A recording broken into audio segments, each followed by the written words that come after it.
అనంతపురం నుంచి ఈరోజు ఇక్కడికి వచ్చిన జెడ్పీటీసీలు, ఎంపీపీలు, మున్సిపల్ చైర్మన్లు, ఇంకా పార్టీకి సంబంధించిన ఇంపార్టెంట్ నాయకులు, మిమ్మల్ని అందరినీ కూడా ఈరోజు ఇక్కడికి మీ అందరినీ ఆహ్వానించడం కారణం ఏమిటి అన్నది బహుశా మీ అందరికీ కూడా కొద్దో గొప్ప అవగాహన ఉంటుందని నేను అనుకుంటా ఉన్నా. చంద్రబాబు నాయుడు గారిని నమ్మడము అని అంటే చంద్రముఖిని నిద్ర లేపడమే అని చెప్పి నేను అన్న మాటలు. చంద్రబాబు నాయుడు గారిని నమ్మడము అని అంటే పులి నోట్లో తలకాయ పెట్టడమే అని చెప్పి నేను అన్న ఎన్నికలప్పుడు. కరెక్ట్గా ఈరోజు 6 నెలలు గడిచేసరికే ఈరోజు ప్రతి ఇంట్లో కూడా పరిస్థితి ఏమిటి అని అంటే, జగనన్న కనీసం పలావ్ పెట్టేవాడు, చంద్రబాబు నాయుడు బిర్యానీ పెడతానన్నాడు, ఇప్పుడు పలావు పోయింది, బిర్యానీ పోయింది, చివరికి ఏది లేకుండా రోడ్డు మీద నిలబట్టాడు చంద్రబాబు నాయుడు అనే మాట ఈరోజు ప్రతి ఇంట్లో కూడా ఈరోజు చర్చనీయాంశంగా ఈరోజు మారింది. ఒకవైపున మనం ఇస్తా ఉన్న పథకాలన్నీ కూడా పూర్తిగా ఆపేశాడు, మరోవైపున ఆయన ఇస్తానన్న సూపర్ 6లు, సూపర్ 7లు గాలికి ఎగిరిపోయినాయి. మరోవైపున ఇవన్నీ ఒకవైపున ఉంటే మరోవైపున 6 నెలలు కూడా తిరక్క మునిపే బాధుడే బాధుడు. కరెంటు బిల్లులు ముట్టుకుంటే చాలు షాక్ కొట్టే పరిస్థితులకి ఈరోజు తయారైనాయి. 15,000 కోట్ల రూపాయలు 6 నెలలు తిరక్కతరికే 15,000 కోట్ల రూపాయలు ప్రజల నెత్తిన కరెంటు బిల్లులు షాకుల రూపంలో వేయగలిగిన పాలకుడు ఎవడైనా ఉన్నాడు అని అంటే అది నిజంగా ఒక చంద్రబాబు నాయుడు మాత్రమే ఇలాంటి దుర్మార్గాలు చేయగలుగుతాడు. మూడో వ్యక్తి ఎవడు చేయలేని పరిస్థితి. ఆ లెవెల్లో బాధుడే బాధుడు. మరోవైపున చూస్తే ఈ బాధుడుకు తోడు సూపర్ 6లు, సూపర్ 7లు అమలు చేయకపోవడానికి తోడు మనం ఇస్తా ఉన్న పథకాలన్నీ కూడా ఇవ్వకుండా వదిలేసినకు దానికి తోడు, వీటి అన్నిటికీ తోడు ఇంకా ఏం జరుగుతూ ఉంది?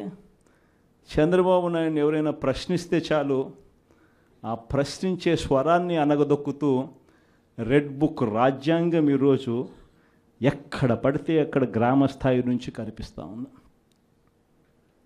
ఇన్ని విపరీతమైన పరిస్థితుల మధ్య స్కాముల మీద స్కాములు జరుగుతూ ఉన్నాయి. లిక్కర్ మాఫియా, శాండ్ మాఫియా, ప్రతి కాన్స్టిట్యున్సీలోనూ ప్రతి నియోజకవర్గంలోనూ పేకాట క్లబ్బులు, ఇవన్నీ కాక ఏ నియోజకవర్గంలో అయినా కానీ మీకు ఒక ఫ్యాక్టరీ ఉండి ఆ ఫ్యాక్టరీ నడుపుకోవాలన్నా, లేదా మీ నియోజకవర్గంలో ఏదైనా మీరు మైనింగ్ చేసుకోవాలన్నా, ఏది జరగాలన్నా కూడా ఎమ్మెల్యే దగ్గరికి వెళ్ళి ఎమ్మెల్యేకి డబ్బులు ఇస్తే తప్పునిచ్చి ఈరోజు జరగని పరిస్థితి. ప్రతి విషయంలో కూడా నాకింత నీకింత అని ఎమ్మెల్యే దగ్గర నుంచి మొదలు పెడితే ముఖ్యమంత్రి దాకా పంచుకొని తీసుకుంటా ఉన్న పరిస్థితులు ఈరోజు కనిపిస్తూ ఉన్నాయి. ఈరోజు ఉద్యమ బాట పట్టడానికి, పోరాట బాట పట్టడానికి ఇక సమయం మనమంతకు మనమే ముందుకు తీసుకొని రావాల్సిన పరిస్థితుల్లోకి ఈరోజు మనం అడుగులు వేస్తూ ఉన్నాం. మళ్ళీ ఈ నెల 27వ తారీఖున ఇంకొక కార్యక్రమానికి పిలుపునిస్తా ఉన్నాం. ఈ కార్యక్రమం కరెంటు బిల్లుల మీద షాక్ కొట్టే విధంగా ఏకంగా 15,000 కోట్ల రూపాయలు బాధుడే బాధుడు అనే కార్యక్రమానికి చంద్రబాబు నాయుడు గారు శ్రీకారం చుట్టారు. కేవలం 6 నెలలు గడవకు మునిపే ఈరోజు ప్రజల చేతుల్లో ఉన్న బిల్లులు మీరు చూస్తే, నేరుడు నెలకు వచ్చిన బిల్లు ఎంత, డిసెంబర్లో వచ్చిన బిల్లు ఎంత అని చెప్పి తేడా చూస్తే ఆ తేడా ఇట్టే కనిపిస్తూ ఉంది. కనీసం ప్రతి బిల్లులోనూ కూడా విపరీతంగా నంబర్ కనిపిస్తూ, ఇది కూడా ఇంకా 15,000 పూర్తి బాధుడు కాదు, 6,000 కోట్ల బాధుడికే ఈ నెంబర్. ఇంకొక 9,000 కోట్ల రూపాయల బాధుడు ఈ నెల వేస్తూ ఉన్నాడు. అంటే రేపు నెల బిల్లులో ఇంకా 9,000 రూపాయల బాధుడు కూడా కనిపిస్తుంది. మరి ఇలాంటి పరిస్థితిలో బిల్లులు చూపించి మహిళలందరూ కూడా బిల్లులు చూపించి బిల్లులు కాలుస్తూ ఉన్న పరిస్థితి కనిపిస్తూ ఉంది నిరసన తెలుపుతూ. ఇలాంటి వారికి తోడుగా ఈసారి ఈ ప్రోగ్రాం నియోజకవర్గ స్థాయిలోకి వెళ్ళిపోతున్నాం. మొన్న రైతులకు సంబంధించి జిల్లా స్థాయిలో చేసినాం. ఈసారి కరెంటు బిల్లులకు సంబంధించిన ప్రొటెస్ట్ కార్యక్రమం నియోజకవర్గ స్థాయిలోనే చేసే కార్యక్రమానికి ఈరోజు శ్రీకారం చుడతా ఉన్నాం. ఈ కార్యక్రమం 27వ తారీఖున పార్టీ కరెంటు బిల్లుల బాధుడుకు నిరసనగా ప్రజలకు తోడుగా ఉండే కార్యక్రమం చేయబోతా ఉంది 27వ తారీఖున. మళ్ళీ 3వ తారీఖున జనవరి 3వ తారీఖున చదువుకుంటున్న పిల్లల కోసం విద్యా దీవెన అందక, వసతి దీవెన రాక పిల్లలు చదువులు మానేస్తూ ఉన్న పరిస్థితి మొట్టమొదటిసారిగా కనిపిస్తూ ఉంది. మన హయాంలో, మన వైఎస్ఆర్సీపీ హయాంలో ప్రతి 3 నెలలకు ఒకసారి, 3 నెలలు అయిపోయిన వెంటనే, ఆ త్రైమాసికం అయిపోయిన వెంటనే, జనవరి, ఫిబ్రవరి, మార్చ్ త్రైమాసికం అనుకుంటే ఏప్రిల్లో వెరిఫికేషన్ చేసేవాళ్ళం, మేలో తల్లుల ఖాతాల్లోకి ఆ డబ్బులు పంపించేవాళ్ళం. ఆ తల్లులు వెళ్ళి ఆ పిల్లలకు ఫీజులు కట్టేవాళ్ళు. ప్రతి త్రైమాసికం అయిపోయిన వెంటనే పిల్లల తల్లులకు ఆ డబ్బులు ఇచ్చి పిల్లల చదువులకు తోడుగా ఉండే పరిస్థితి మన హయాంలో జరిగితే, ఈరోజు ఆ విద్యా దీవెన పరిస్థితి ఏమిటి అని అంటే 4 త్రైమాసికాలు అయిపోయాయి. ఈ జనవరి 1వ తారీఖు వచ్చేసరికే ప్రతి త్రైమాసికం అయిపోయిన వెంటనే ఫీజులు ఇచ్చే పరిస్థితి నుంచి 4 త్రైమాసికాలు అయిపోయాయి. పిల్లలకు ఫీజులు అందని పరిస్థితి. మొత్తంగా ఈ ఫీజులకు సంబంధించి 4 త్రైమాసికాలకు సంబంధించిన విద్యా దీవెన దాదాపుగా 2,800 కోట్ల రూపాయలు, వసతి దీవెన కింద మరో 1,100 కోట్లు, దాదాపుగా 3,900 కోట్ల రూపాయలు పిల్లల చదువులకు, పిల్లలకి డబ్బులు రాక పిల్లలు ఈరోజు ఇంజనీరింగ్ మానేస్తూ ఉన్న పరిస్థితి, డిగ్రీ చదువుతూ ఉన్న పిల్లలు ఈరోజు చదవని పరిస్థితి, పనికి వెళ్ళాల్సిన పరిస్థితిలో ఈరోజు పిల్లలు ఉన్నారు.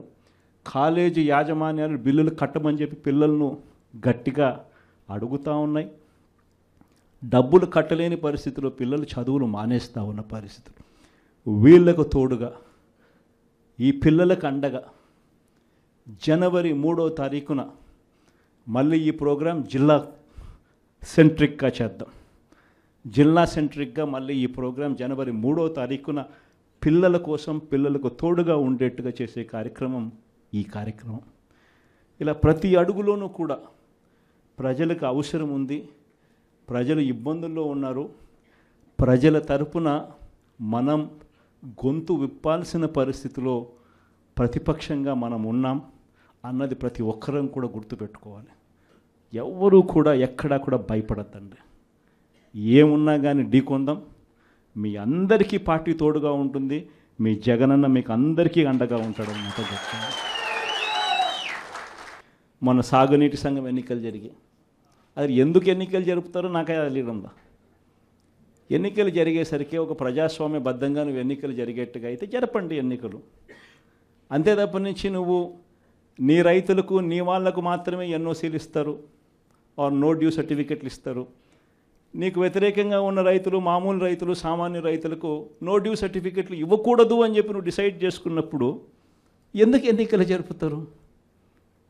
గ్రామ స్థాయిలో ఇవ్వాల్సిన, సచివాలయ స్థాయిలో ఇవ్వాల్సిన విఆర్ఓలు, సచివాలయ స్థాయిలో ఇవ్వాల్సిన నో డ్యూ సర్టిఫికెట్లు సచివాలయ స్థాయిలో ఇవ్వకుండా మండల స్థాయిలోకి వాళ్ళందరినీ తీసుకొని వెళ్ళి ఆ సచివాలయాల్లో ఎవరు విఆర్ఓలు లేకోకుండా మండలాల్లో ఉండేట్టుగా చేసి పోలీసులను కాపలా పెట్టుకొని చేతుల పైకెత్తించి ఎన్నికలంట. ఎందుకు ఈ ఎన్నికలు జరుపుతారు? అది జరిగించి ఆ రకంగా ఎన్నికలు బుల్డోజ్ చేసి రైతులందరూ సంతోషంగా ఉండారు అని అంటారు. నిజంగా రైతులు సంతోషంగా ఉండారా లేదా అన్నది తెలియాలి అని అంటే ఒక్కసారి రాజీనామాలు చేసి బయటికి రండి, అప్పుడు అర్థమవుతుంది.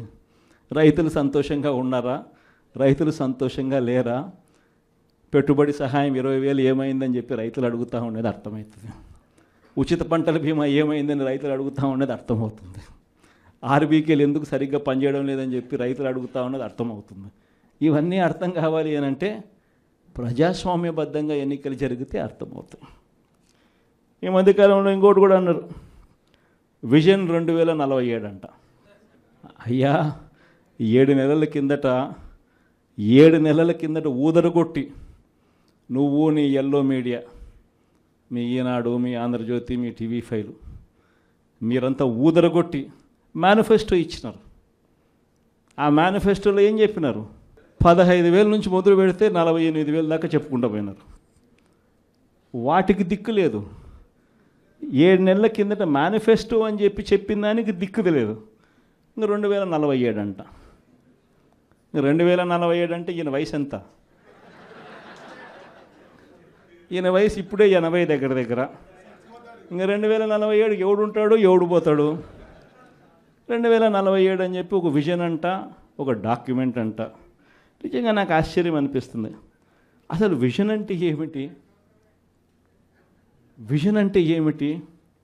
నిజంగా మనిషి అభివృద్ధి బాటలో అభివృద్ధి బాటలోకి మనిషిని తీసుకొని పోవాలి అని అంటే ఆ అభివృద్ధి బాట ఏమిటి అని చెప్పేది విజన్ డాక్యుమెంట్. నిజంగా ఒక మనిషిని 20 ఏళ్ళ తర్వాత ప్రపంచం ఎలా ఉంటుంది, ఆ 20 ఏళ్ళల్లో తర్వాత ఈరోజు చిన్నపిల్లాడిగా ఉన్న పిల్లాడు 20 ఏళ్ళ తర్వాత ఆ పిల్లాడు ఎలా ఉంటాడు, ఆ పిల్లోని భవిష్యత్తు ఏమిటి, ఆ పిల్లోని కోసం మనం ఈరోజు వేసే అడుగులు కరెక్ట్గా వేస్తూ ఉన్నామా లేదా అన్నది విజన్. ఆ విజన్లో భాగంగా ఆ రోజు వైఎస్ఆర్సీపీ ప్రభుత్వంగా మనం వేసాం అడుగులు. గర్వంగా చెప్పచ్చు.